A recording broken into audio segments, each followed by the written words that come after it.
And now to some breaking news. Senator Tim Scott of South Carolina just announced that he is officially running for president. We have a live look where the senator just wrapped up his speech. He filed his paperwork to run on Friday, further expanding the field of Republican candidates running for president. So who is Senator Tim Scott? News Nation's Kelly Meyer joins us now live with the very latest. Hey, Kelly.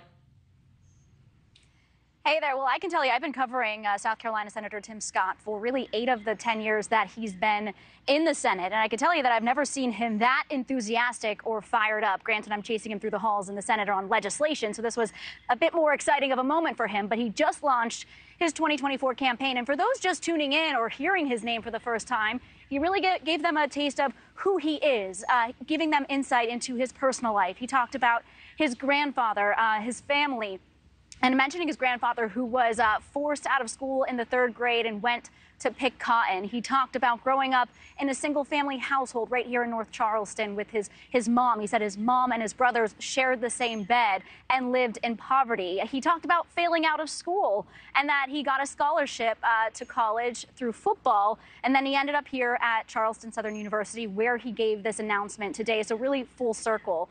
His lineage also traces back to slavery, and he is one of the most powerful black conservatives in politics today. And he didn't shy away from talking about race today. Here's a look at what he had to say just a bit ago. Take a listen. And today, I'm living proof that America is the land of opportunity and not a land of oppression.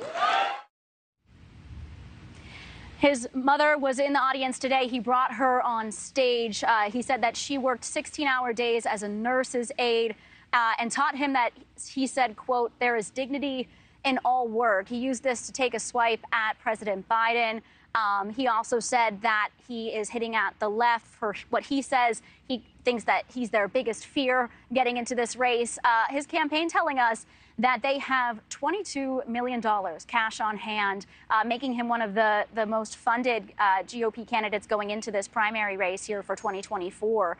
He's also rolling out a $6 million ad buy in the early voting states of Iowa and New Hampshire. That's where he's going to hit the road next. So now the campaign and the fun really begins. The gym just cleared out, and now he's hitting the road. He's going to be talking with some donors later on tonight, raising more money to take on, making him a considerable challenger to former President Donald Trump, though he is still polling in the lower numbers. But he's trying to get his message out there and keeping it a positive one, as we heard here today. All right, we'll see if that changes moving forward. Kelly Meyer. Thank you for watching. Go to newsnationnow.com to find News Nation on your television provider. And don't forget to click the red subscribe button below to get more of News Nation's fact-driven, unbiased coverage.